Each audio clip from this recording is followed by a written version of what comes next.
সব থেকে বড় খবর, প্রেসিডেন্ট রাষ্ট্রপতি শাসন, প্রেসিডেন্ট রুল জারি হলো মণিপুরে।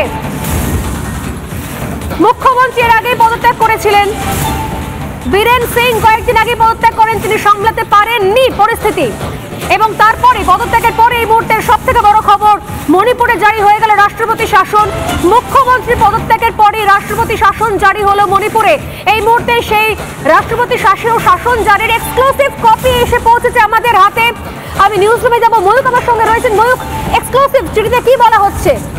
আজকে থেকে জারি হবে। দেখো এই মুহূর্তে স্বর্ণালী একদম একদম সারা ভারতবর্ষে প্রথম রিপাবলিক নেটওয়ার্ক প্রথম এই খবর ব্রেক করছে।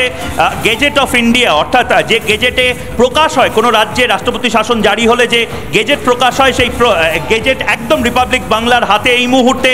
প্রেসিডেন্ট দ্রৌপদী মুর্মুর সাইন করা সেই কাগজ এই মুহূর্তে 356 ধারা জারি হলো। এই মুহূর্তের সবচেয়ে বড় খবর, ভারতবর্ষে প্রধানমন্ত্রী নরেন্দ্র মোদীর আমলে একটি রাজ্যে রাষ্ট্রপতি শাসন জারি হলো এবং তৃতীয় দফায় মণিপুরে রাষ্ট্রপতি শাসন জারি হওয়ার মানে হলো ডিপ স্টেটের আরো বড় দোকান, সবচেয়ে বড় দোকান, যে দোকানটি মণিপুরে খুলে বসে থেকেছিল ডিপ স্টেট, সেই দোকানটি বন্ধ হলো।